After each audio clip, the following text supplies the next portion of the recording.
上神曾降下神责，点化了我这只红毛狐狸。修行100年，我找上神报恩，嫁给了他，又在新婚夜被捅后遁走。后来我成了上神殿里的小仙士，显形时撞见上神。林泽提起我的狐耳，重重揉着：“你长得像我在人间时的妻子。”我心虚至极的解释。上神说笑了：“小仙是只狐狸而已。”大家好，欢迎收看皮皮听书。我在上神殿里小心谨慎躲了200年，没见到上神的人影，实在闷得慌，把耳朵和尾巴放出来透气。谁料上神突然回殿，被他撞了个正着。我一惊，来不及收回去，直接被吓出了飞机耳。上神直勾勾盯着我，伸手捏上我狐耳，哪里来的妖精，为何会出现在我的店里？我松了口气，吓傻了都。如今我是9重天的仙士，不是人间时他的妻子。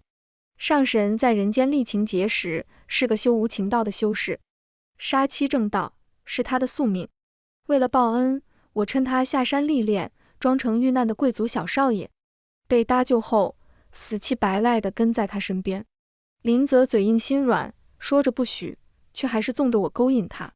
情到深处，上神说要和我结为道侣。我莫名紧张，上神要动手了，报恩也要成功了，可我怎么就有点低落？新婚夜下了场大雪，林泽掀了我的盖头，扒了我的嫁衣，辛勤劳作了一晚上，天都要亮了，他还是没有动手的意思。我迷离地睁大眼，哑声问：“林泽，你的剑呢？”林泽俯身下来亲我：“丢了，不好用，明天准备换个道修修。”我愣愣地看着他，林泽好像很喜欢我，我好舍不得走，可上神的情节不能再等了。我留念地看他一眼，施下幻术。林泽清醒时就拿着剑捅穿了我的胸口，他脸上的惊惧和悲痛还没散去，一道天雷劈下，神格归位。我拖着受伤的身体连夜跑路，心里也跟着闷闷的痛。今夜一过，上神和狐狸的一切都埋藏在这场大雪里。后来我因助上神渡劫有功，被点化成仙。神仙也分3、6、9等，我不巧被分到上神殿里当仙士。慌张中也藏着隐秘的期待。我盯着上神，吞吐半天才说：“小仙是新来的仙士，还未拜见过上神。”林泽手指重重揉捏着我的耳朵：“没见过。我倒是觉得你长得像我在人间时的妻子。”我忍不住发抖，吓得被上神认出来就完蛋了。我窝囊的任由他玩我耳朵，强行扯出一个笑。上神说笑了，小仙原身是只狐狸，求求你了，千万别认出来。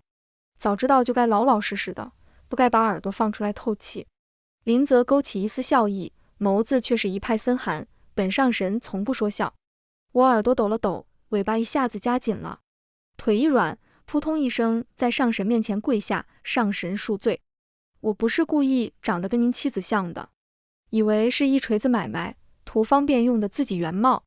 早知道有这一出，换个样子去勾搭他就好了。林泽脸上笑意完全消失，扣住我双肩，大力将我提起。我在忘川找了他200年都没找到，你说他去哪儿了？上神迟迟没有回电，是去忘川找我了。忘川是凡人死后重新投胎的地方，我不是凡人，自然是找不到的。我颤巍巍抬起头，上神找他干什么？林泽手攀上我的脖颈，激起我一阵战栗，自然是要好生谢谢他，帮我度过情劫。原来是要谢谢我吗？不用谢，都是我应该做的。上神数百年前降下的神责，让我一只普通懵懂的红毛狐狸开了灵智，因果有缘，报答他是我该的。可我觉得上神不是要谢我，是要罚我。林泽手指摩挲着我颈上的软肉，又道：“顺便问问他，我翻遍了地府的生死簿，也没找到严氏一族有叫严生的人，他又是从哪儿冒出来的？”我喉咙一紧，下意识按上了上神的手。坏了，我压根不知道人间的族人都要一一登记在册的。我们狐狸成年之后都是出去自立门户，更别提我开了灵智，数百年过去，家人早就不在了。世上唯一跟我有链接的，只有上神。我不敢看上神的眼睛，生怕他看穿我的心虚。上神别为难小仙了，您说的这些我真的一概不知。擅自干扰上神渡劫是大罪。虽说我运气好，帮到了上神，还得到了天道的论功行赏，但要是被九重天上管司法的神仙知道，我绝对会被惩罚得很惨。有些东西是不能开头的。上神看了我半天，嗤笑出声，一把松开手，谈不上为难，只是觉得你长得熟人，忍不住多亲近了几分。我站稳，冲他作揖，今日是小仙冒犯，就先行告退了。林泽回来得急，夹风带雪的，衣袍都还没来得及换。他指尖打出一道仙力，将我双脚定在原地。跑什么？既然是我殿内的仙事，那便伺候我沐浴吧。我僵硬地转过头，企图逃避。我只是管殿外洒扫的仙事，伺候上神的活还是交给内侍吧。在人间第一次亲密时，就是我趁他在湖中沐浴，潜进去诱惑他的。万一场景重现，我爪子痒了就完蛋了。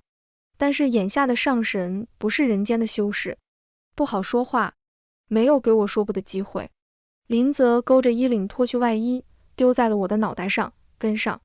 我抬手拿下上神的青色衣袍，才发现身体的禁锢已然解开了，一咬唇，跟了上去。作为上神殿里的小仙士，他的命令是不能拒绝的，说不准他就是在试探我。汤泉氤氲着热气，上神光裸着上身，闭眼靠在石壁边。我蹲坐在他身后，帮他梳洗头发。上神的长发黑且柔顺，在人间时我曾无数次把玩过。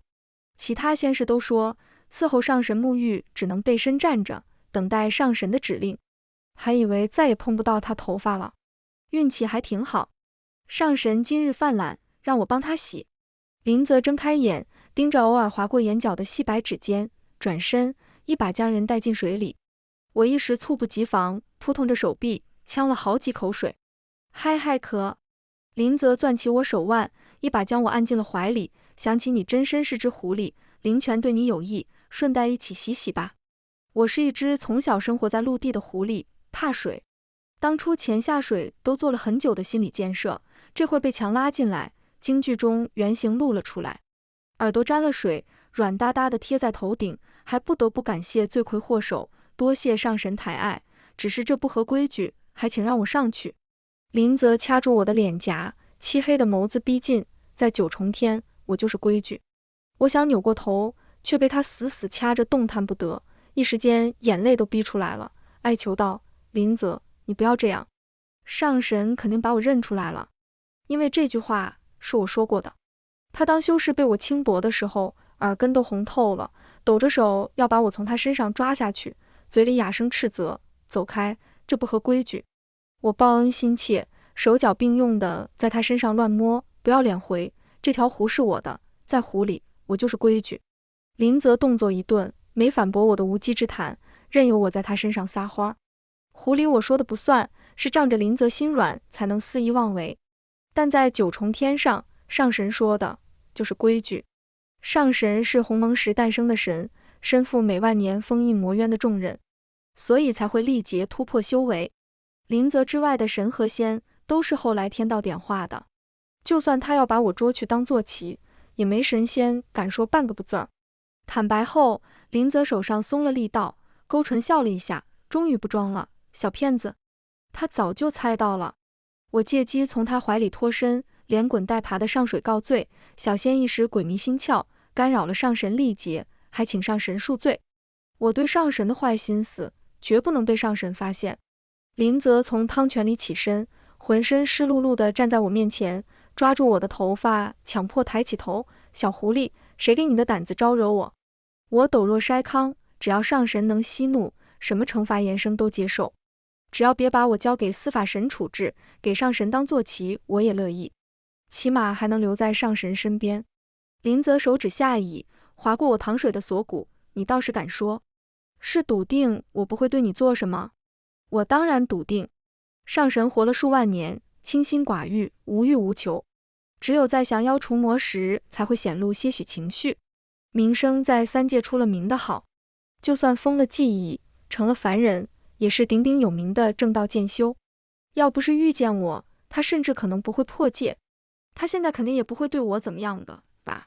心下坦然了几分，我声音带上坚定：请上神责罚。林泽指尖点在我心口，我在忘川蹉跎了200年，你至少该赔我200年才能算过。我抿紧唇，没说话。200年啊，都快赶上我目前人生的一半了。但对上神来说，不过是小憩一会儿的光阴，一点都不公平。我浑身站立着，好，我愿意侍奉上神200年。林泽轻笑一声，继续道：现在我要先收点利息。我下意识往后躲，什么利息？林泽不急不缓，悠悠回：衣服都湿透了，脱了吧。我怀疑自己听错了，猛地抬起头，不可置信地看向上神。林泽浅淡一笑，眼中却带着不容置喙的冷硬。我在人间时对你太好了，才让你胆敢逃离我身边。同样的错误，我不会犯第二次。听话，自己脱。你不会想让我亲自动手。我深吸口气，惊恐交加地盯着林泽带着笑意的脸，一阵毛骨悚然。上神没有开玩笑，他是来真的。念头浮现的一瞬，我抖着手摸上了腰带。上神和天道几乎是一同诞生，在他的威压之下，一只修行短浅的狐狸，除了听话，不敢说任何拒绝的话。明白是回事，但我还是委屈。当修士的林泽从来不会凶我，虽然是个冷冰冰的凡人，可却处处让着我，由着我。我近乎惶恐地意识到，此刻站在我面前的人，不是人间面冷心热的修士，而是九重天至高无上的上神。人间不到100年的光景，不过是南柯一梦。天明一睁眼，复旧如初。我睫毛颤抖着，手也抖，吞吞吐吐地脱了早已湿透的外衫，就再也不肯动了。林泽叹了口气，无奈道：这就委屈了。娇气，伸手抓住我的内衣领口，一下子退到了左手臂弯。大片肌肤暴露在空气中，我被击得一抖，心口那道陈年的剑伤也显露无遗。林泽垂下眼，将手指放在那处细细抚摸。我的剑杀了数不清的大魔大妖，你一只修行几百年的狐狸是怎么敢往上撞的？疤痕在发麻发热，连带着我看上神也有些模糊。一定是汤泉太热，雾气太蒸腾了。我含糊不清说，我是愿意的，能亲自报答上神，还满足了那点不足为外人道的小心思。挨上一剑算什么？只是低估了点威力，疤痕过了几百年都没消下去。林泽的眼神很复杂，半想评价道：乳臭未干的笨狐狸。我没忍住辩解，我已经活了快500年了，在狐狸界算久的。林泽指尖一颤，强厚的仙力不断涌进我胸口。我再低头一看，那里的疤痕消失不见，光滑如初。我轻声问：上神？林泽收回手，捞起一旁的外衣披上，随意的好像刚才什么也没发生。你还有200年的刑期，我不喜欢自己的东西有残缺。上神没等我回话，转身外走。我呆呆注视他的背影变小，原来我怎么都消不掉的疤，在上神那里不过就是一瞬间的事。也是，活了500年，一大半都在追逐上神，借着报恩的名义自欺欺人的靠近。可上神在苍生大泽里沉浮了数百万年光阴，又怎么可能回应一只狐狸的私心？梦早就该醒了。上神一言九鼎，很快我就被调进内殿做事。白天我是跟在上神身后端茶送水的小尾巴，晚上我被上神压在床榻上抵死缠绵。上神乌黑的发丝落在我耳朵上，勾出一阵又一阵难言的瘙痒。我眼前朦胧着，胡乱挥手抓住头发，又松开。只有在这时，林泽眼中的冰山才会消融开来，露出埋藏在极深处的欲望。我脑子发懵，相互灼热的吐息下还误以为是人间。林泽，林泽，林泽俯下身贴近我嘴唇，想说什么？我努力看清他，问：可以让我当你的道侣吗？林泽眼里划过一丝烦躁，扣住我的后脑，落下一个凶狠的吻，堵住了我还没说出口的话。看清楚我是谁？我闭闭眼，复又睁开，终于是认清现状。上神。林泽抵着我的额头，似乎有些怒气，人家那人已经死了，你不必再恋恋不忘。我心脏抽痛一瞬，冲他露出一个难看的笑。既然如此，上神此举又是为何？为何不明不白做尽了亲密之事？上神平静至极，再罚你，你的刑期还没过。我一愣，不由得苦笑。果然如此，上神耗费200年，不过是要找胆敢愚弄他的人，好生惩罚一番而已。至于这个人是不是延生，不重要。我抬臂挡住了自己的面容，遮住一点难堪，内心忍不住唾弃自己。就算是成了仙，还是蠢笨，明知是不可为之事，可上神一勾勾手，什么都忘了，可怜的让人发笑。昨夜上神存心折腾我，第2日起来早就错过了当值。我着急忙慌穿好衣服鞋子，一路小跑到店内侍奉。正店里来了客人，轮值的先是说是上神的下属，我远远就认出来了，那人我见过。上神历劫时他曾找过我，让我不要试图跟上神牵扯不清。我垂下头，掐诀变了副普通面容，端着茶盘走了进去。他们正在谈话，我将茶杯放在2人面前后，就站在了上神背后。林泽瞟了我一眼，没拆穿。余展神情很急迫，上神，魔渊近些时日愈发躁动不安了，加固封印刻不容缓。林泽抿了口茶，淡淡道，在我下凡的日子辛苦你们助手了，剩下的便交给我吧。余展点头，想起什么似的又问，在人间时有只狐妖干扰了上神渡劫，可要捉拿？我心一紧，那时不敢出手干扰因果，如今来秋后算账是吧？坏家伙，告状精。林泽淡漠的脸上勾起一丝笑，不用，狐狸我已经抓到了。余展问，上神打算如何处置？上神不着痕迹地看了我一眼，又很快收回目光，一只修为低下的小狐狸而已，何至于对我造成干扰？不过养着玩倒是挺有意思。余展点点头，又继续和上神说着些什么，话头已没在我身上了。可我像是被上神那句话定死在原地，耳边止不住的嗡鸣。养着玩而已，原来只是养着玩而已啊！我到底在期待些什么？难不成真以为在人间死缠烂打来的一段姻缘，到了9重天上神会认？他们根本就不能算是同一个人。上神说的200年，真的只是刑期罢了，罚我痴心妄想，罚我自大妄为。脸上有温凉的液体划过，上神不知何时站在了我面前，又在哭什么？我用手擦干，扬起脸回，没事，只是忘记眨眼了。林泽叹了口气，手指扶上我的眼睛，口气带着点无奈，真是爱哭。我笑着，用脸蹭着上神的手掌，心里只剩一片荒凉。我不想留在9重天了，200年朝夕相处的刑期，我奉陪不起。如果真到那时，恐怕我就真的舍不得走了。在走之前，就容许我贪恋这最后一次亲近吧。我跑了，不知道去哪儿，没骨气地回到了人间时住的屋子，安稳住了半年，不用藏耳朵和尾巴，偶尔打打莫名出现在附近的妖魔，日子过得比9重天舒坦。受魔渊封印的影响，出现的妖魔越来越难以对付。这天，一只高阶石妖在屋外肆意破坏，我跟他正面打了几百个回合，都找不到他的弱点。我仙力耗尽，跪伏在地，气喘吁吁。石妖狰狞一笑，巨大的手掌冲我重重拍下，我无力动弹，闭上眼准备硬扛。砰！一柄利剑贯穿了石妖的手掌，半秒之后粉碎开来。腰上揽上一只手，大力将我带到安全地带。我张开眼，嘴唇蠕动，上神。林泽眼眸深处是从未有过的冷，等会再跟你细算。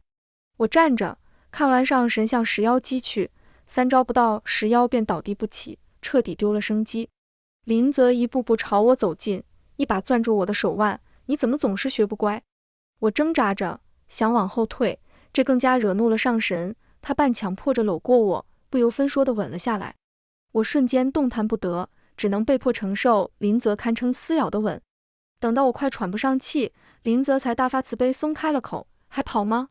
我羞怒交加，咬牙回，请上神将我交给司法神受罚吧，就算挨天雷，也不要再继续200年的刑期了。林泽神情瞬间冷了下来，他看看我，又看看不远处的屋子，笑出声来，就这么舍不得那人，就算跑了也跑到这儿来。我懵懵的，一时噎住。我当然更喜欢人间的上神，小少爷和修士才不会有那么大难以逾越的鸿沟。我不知道怎么说，干脆别过头，默认了。林泽被我气笑，提起我后颈的软肉，朝前面的屋子走去，好，我成全你。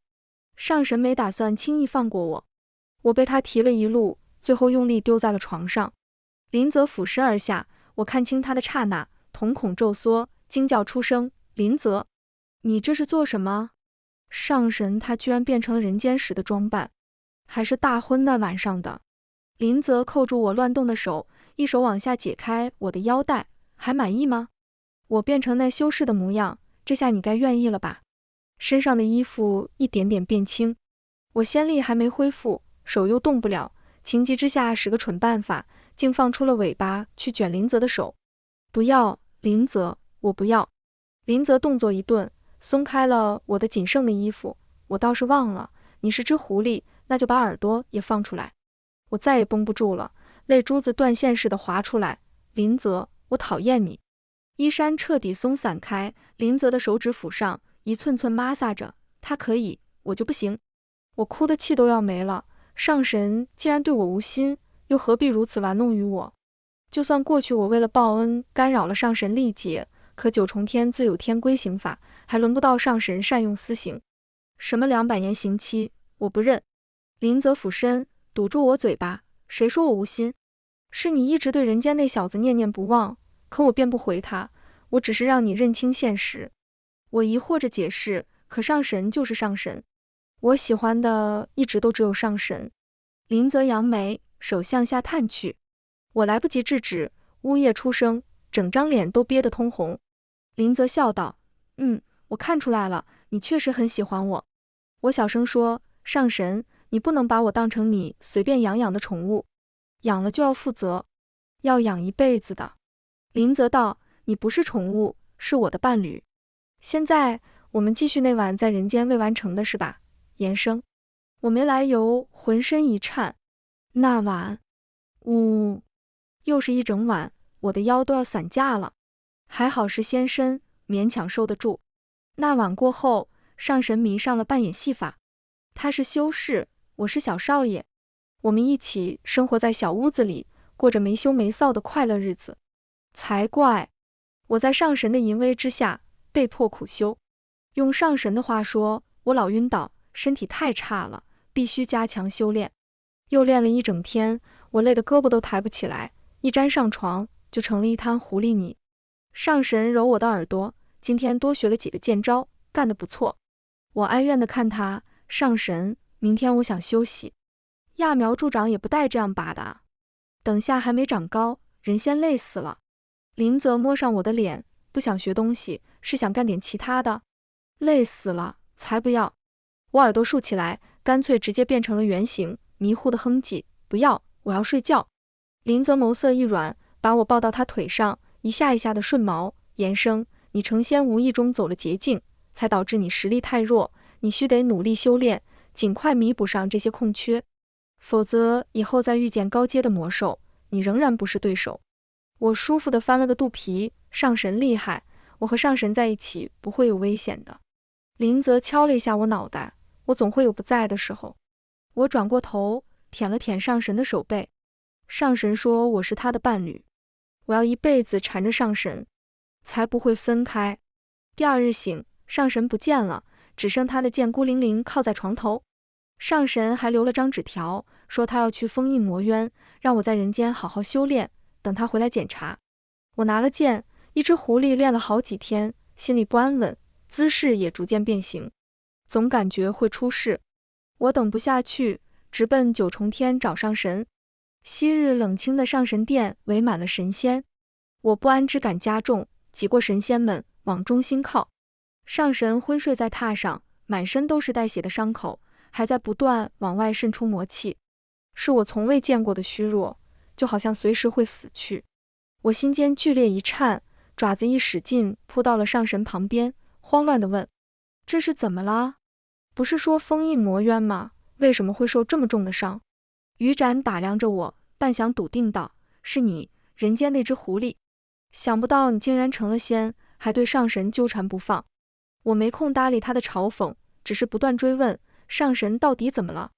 于展冷哼一声，跟我出来。一路到了无人的偏殿，我脑海中的疑惑一吐为快，没人了，你可以和我说了吧？不是说只要我帮上神度过情劫，就可以顺利封印魔渊吗？为什么上神还会受这么严重的伤？余斩视线淡淡扫过我，最终停在了挂在腰间的佩剑上。上神居然把剑留给了你，看来果然如此。又在打哑谜。我愤愤道：你给我说清楚。余斩近身，拿走我腰间的剑，还不明白吗？上神真正的情节根本没渡过去。我腿一软，差点没站稳。余斩继续道：上神和魔渊阴阳调和，相生相克，每万年便要渡劫一次，重新封印魔渊。天盘指示，这次劫难的关键在于情，所以上神才会抹去记忆，下凡历情劫。我原先以为你死了，上神归位，便说明此劫已过。可上神去封印魔渊，却受了这般严重的伤。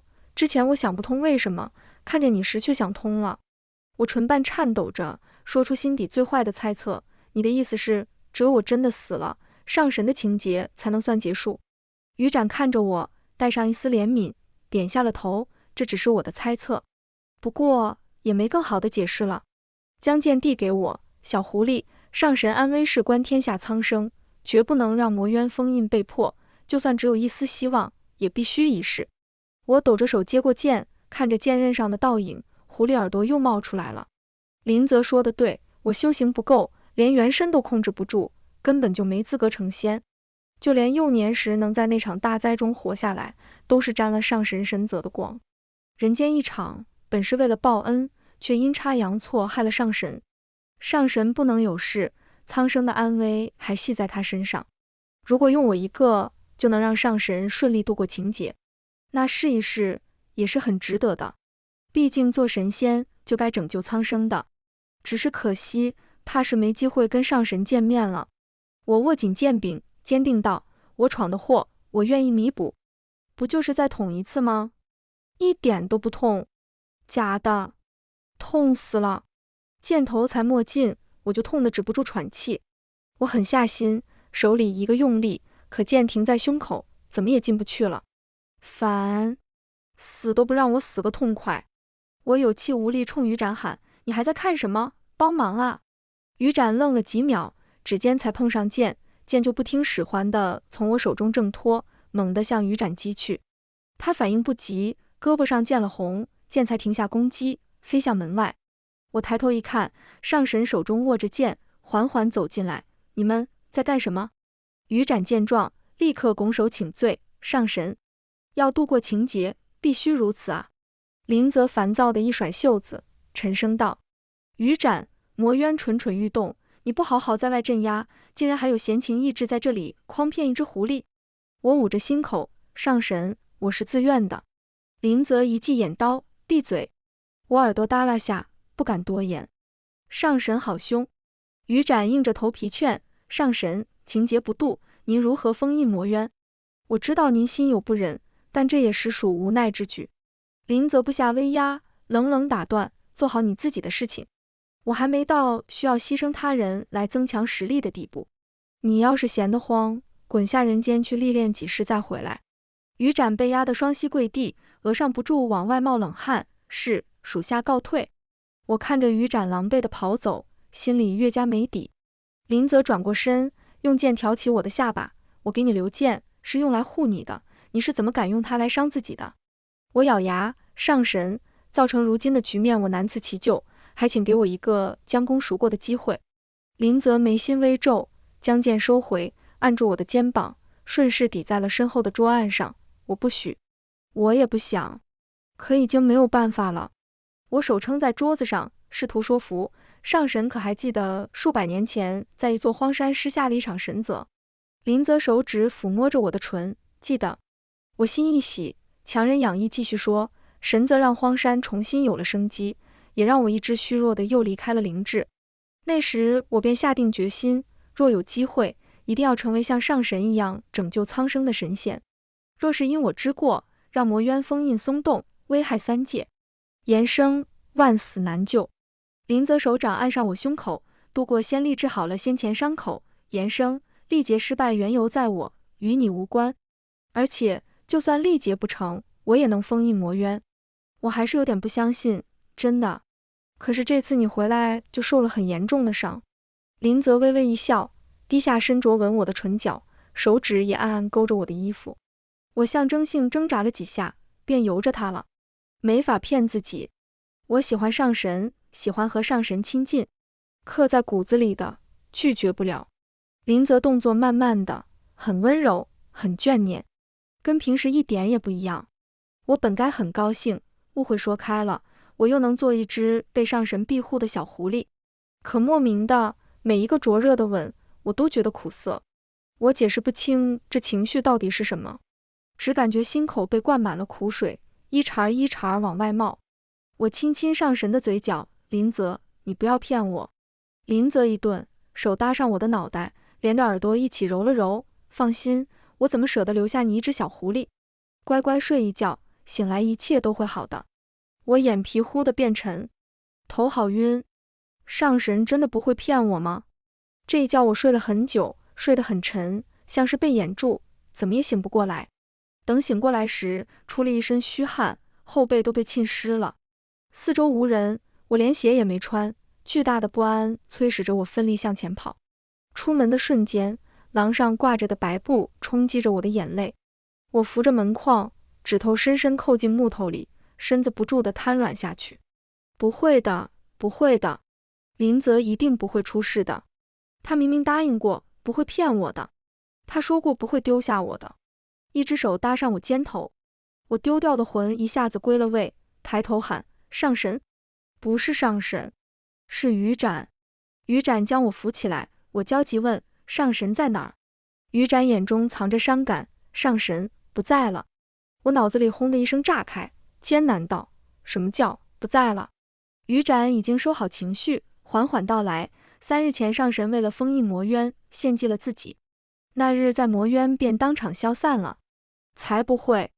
我狠狠甩开于展的手，龇牙冲他哈气，上神不会有事，只有他能封印魔渊，他怎么可能会死？于展盯着我，语气中有不忍，世间万物相生相克，上神为封印魔渊陨落，自然会诞生新的神阶体。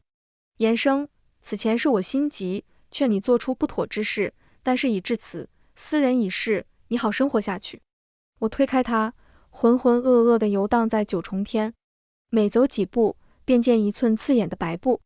我不信于展，拦下遇见的每一个神仙，问他们上神去那里了，得到的答案却都是上神不在了。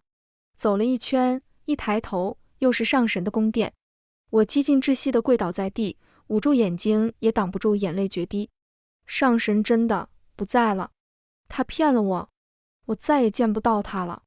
林泽，我第一次离开九重天，是因为想逃离上神，这次离开却是想找到林泽。就算九重天的神仙都说林泽死了，但我不信，林泽一定在某个地方等着我，我要找到他。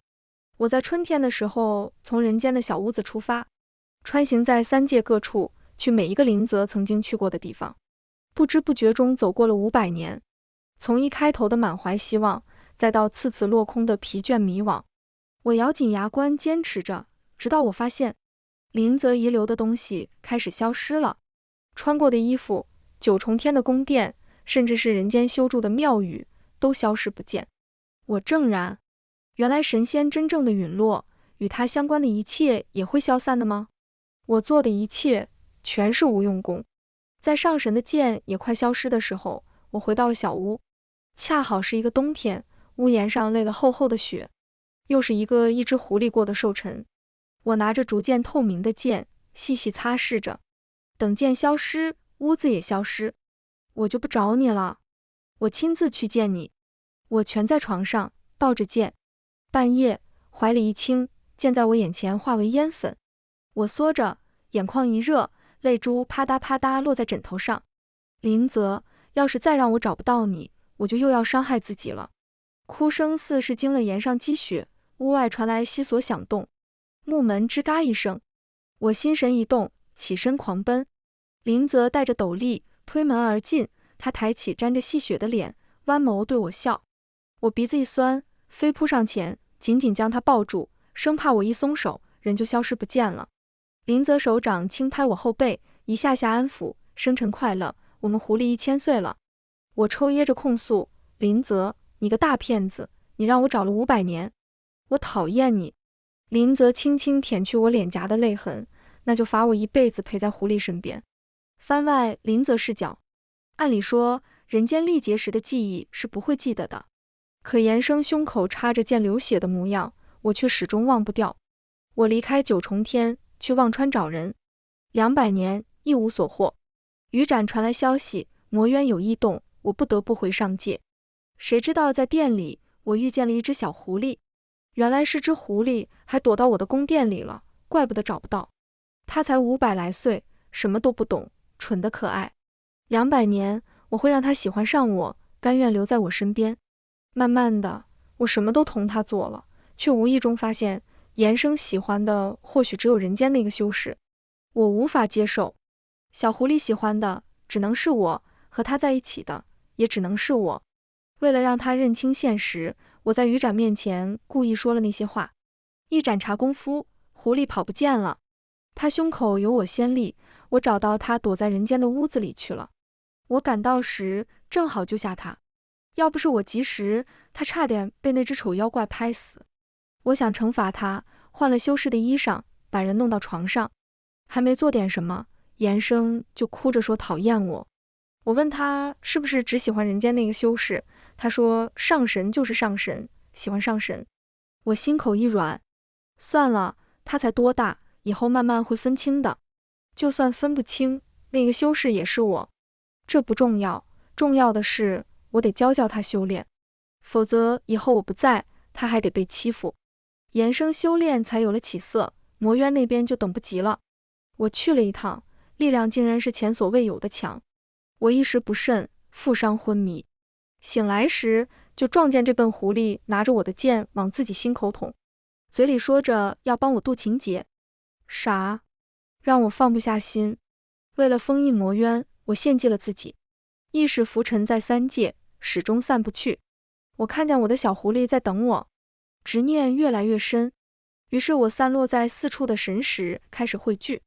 500年过去，那把剑成为了我的心脏，是延生赋予了它跳动的力量。飞雪落在我脸上，是凉的；狐狸的眼泪尝起来是热的。或许天盘预言的根本不是情劫，而是死劫。小狐狸才是我在劫难中的唯一生机。全文完，皮皮听书，感谢您的观看，每天上新精彩小说，喜欢就订阅吧。